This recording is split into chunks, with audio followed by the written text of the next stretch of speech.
Gentlemen, there is nothing more potentially damaging and devastating to a guy's confidence like hair loss. Thinning, balding, they both suck. But the reality is that the majority of us will experience some degree of hair loss or thinning at some point in our life. And due to the fact that I get a crap ton of emails from guys that are like, "Oh, I'm losing my hair and I'm freaking out, what can I do?" Or guys that are like, "Hey, I lost my hair, should I consider a toupee?" Today, gentlemen, I thought that we'd go over the different hair loss treatment options. What's out there to slow it, to stop it, to reverse it, and the pros and cons of each. So I've already done a few videos talking about a few different treatment options. The most popular, hands down, has got to be Almere. I take you along and show you this procedure. Now sure, it looks great after, right? The upside is that it's quick. The other upside is that it actually looks pretty decent. It's very difficult to tell. It's not your daddy's toupee. The downside, however, it's not a permanent fix and it is crazy expensive. But if you want to check out the video, it's listed and linked in the description. I also did another video where I sat down with the guy who did Almere's treatment. His name is Curtis.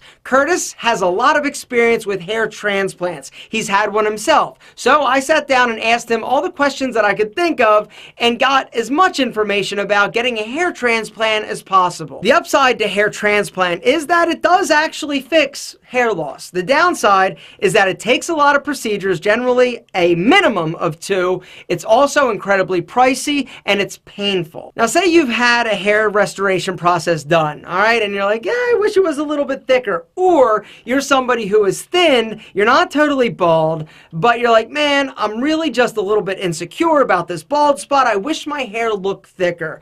I also did a video talking about this product. It's called Go Fiber. This is some of the craziest stuff I've ever seen. I actually took it to test it on my hairstylist, Steven. If you missed that video, actually, that clip is so good, let's see it now. It's thinning like a lot of guys right here on the crown, all right? So all you do to use the Go Fiber, hang on to that please, is you sprinkle and pat. So you just sprinkle it on and pat it, okay? That's it. This stuff is sweat resistant, rain resistant. Look at that. Look at that. The way that it works is your hair has a positive magnetic charge. The Go Fiber actually has a negative magnetic charge, and look at that. Seriously, right there. That is ridiculously cool. Check it out. That is so wild. Let's see the before and after again. What? I was blown away. I'm still amazed when I watched that. Guys, this is some freaky stuff. If you want to watch the full video, there's a link down below to the video where I actually review it. In that video, underneath it, there's also a discount code if you want to give it a try. Now let's talk about 2 options for stopping the hair loss and actually regrowing some of your own hair. First up is Rogaine. Rogaine is a topical product that has been shown to regrow hair. The active ingredient in Rogaine is called minoxidil. It's a topical application product. So you put it in your hand, you work it in, you don't have to swallow it, right? Massage it in, get it all in the balding, thinning areas, work it in, good. Let it dry, style your hair, bingo bango. 4 months later, on average, your hair will start to grow again. It will also help slow or stop the hair loss process. Does it work on everybody? No. Does it work on a large enough group of the population for them to make claims that it actually works? Yeah. Is it something that you may want to consider trying? Yes. Possibly. I don't know. It's up to you. I can't answer for you. All I know is if I was balding, I would probably give it a shot. The downside is that it doesn't work for everybody. It takes a little while to work. And the other thing that you have to realize is that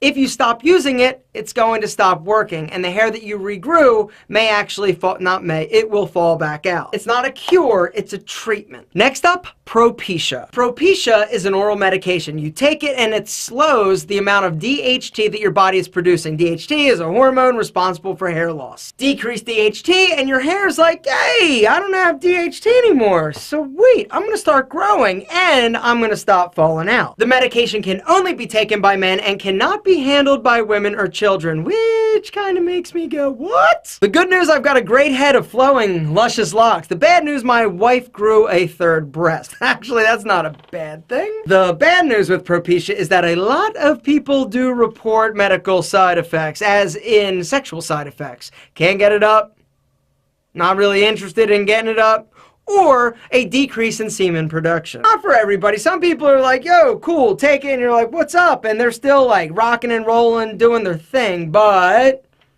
there are a handful of people that do have some sexual side effects. Propecia is also like Rogaine. You need to keep taking it in order to keep the results. And at this point, those are really the main treatment options. You've got a toupee, which is total fake hair that you have to wear, kind of like a yarmulke.